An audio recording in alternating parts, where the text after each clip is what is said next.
धर्मराज जी की कहानी। एक शहर में एक बहुत ही बुजुर्ग महिला रहती थी। वह महिला सभी से मिलजुल कर रहा करती थी और उस बुजुर्ग महिला ने अपने पूरे जीवन में हर भगवान की आराधना और बहुत सारा दान और दक्षिणा कर रखी थी। एक दिन अचानक से उस बुजुर्ग महिला की तबीयत खराब हो जाने के कारण उसका निधन हो गया। तभी उस बुजुर्ग महिला के लड़के और उसकी पत्नी ने अपनी मां का अंतिम संस्कार बहुत अच्छे से किया। तभी उस बुजुर्ग महिला के निधन के बाद यमराज ने अपने दो सेवकों को नीचे भेजा कि जाओ तुम उस बुजुर्ग महिला को ले आओ। जैसे ही यमराज के सेवक उस बुजुर्ग महिला को लेने के लिए आए तो वह बुजुर्ग महिला उनके साथ जाने लगी। थोड़ी दूर चलने के पश्चात रास्ते में एक बहुत ही गहरी नदी मिली, जहां पहुंचकर यमराज के सेवकों ने उस बुजुर्ग महिला से कहा कि क्या तुमने अपने जीवन में कभी भी गौ दान किया हुआ है। तब वह बुजुर्ग महिला सच्चे मन से गाय का ध्यान करने लगती है। तभी वहां पर अचानक से एक गाय प्रकट हो जाती है, जिसकी पूंछ पकड़कर वह बुजुर्ग महिला उस नदी को पार कर जाती है। फिर थोड़ी दूर आगे चलने के पश्चात रास्ते में बहुत सारे काले कुत्ते आ जाते हैं, जिनको देखकर यमराज के सेवक उस बुजुर्ग महिला से कहते हैं कि क्या तुमने अपने जीवन में कुत्तों को दान दिया था। तब वह बुजुर्ग महिला एक बार फिर से सच्चे मन से कुत्तों का आह्वान करने लगती है।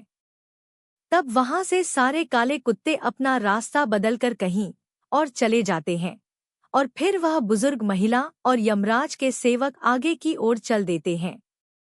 थोड़ी दूर चलने के पश्चात एक कौवा उस बुजुर्ग महिला के सिर पर अपनी चोंच से कड़ा प्रहार करने लगता है, जिसको देखकर यमराज के सेवक उस बुजुर्ग महिला से पूछते हैं कि क्या कभी तुमने अपने जीवन में किसी भी पंडित या ब्राह्मण की लड़की के सिर पर तेल से मालिश की है या नहीं।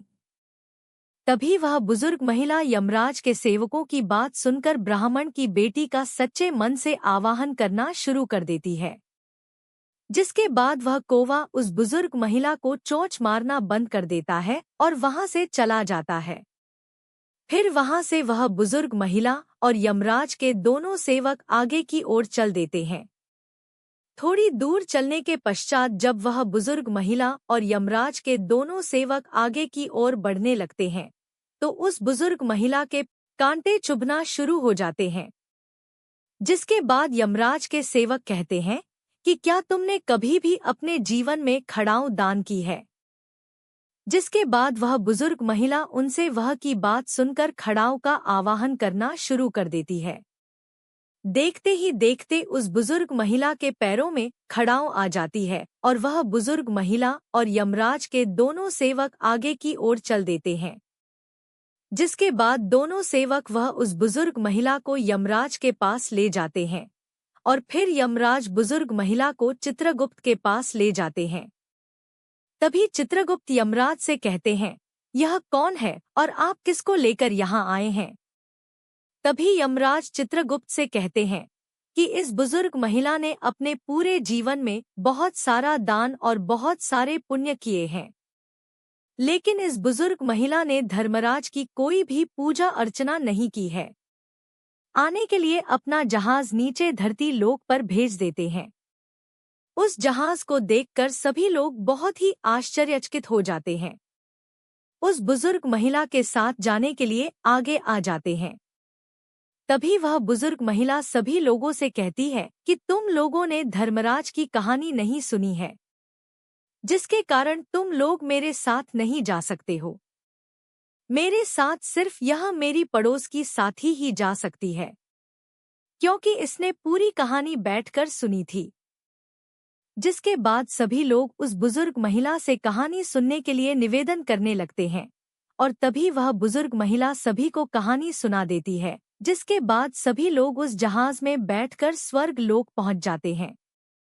स्वर्ग लोक में सभी लोगों को देखकर धर्मराज कहते हैं कि मैंने तो सिर्फ इस बुजुर्ग महिला के लिए जहाज भेजा था, यहाँ पर तुम लोग कैसे आ गए।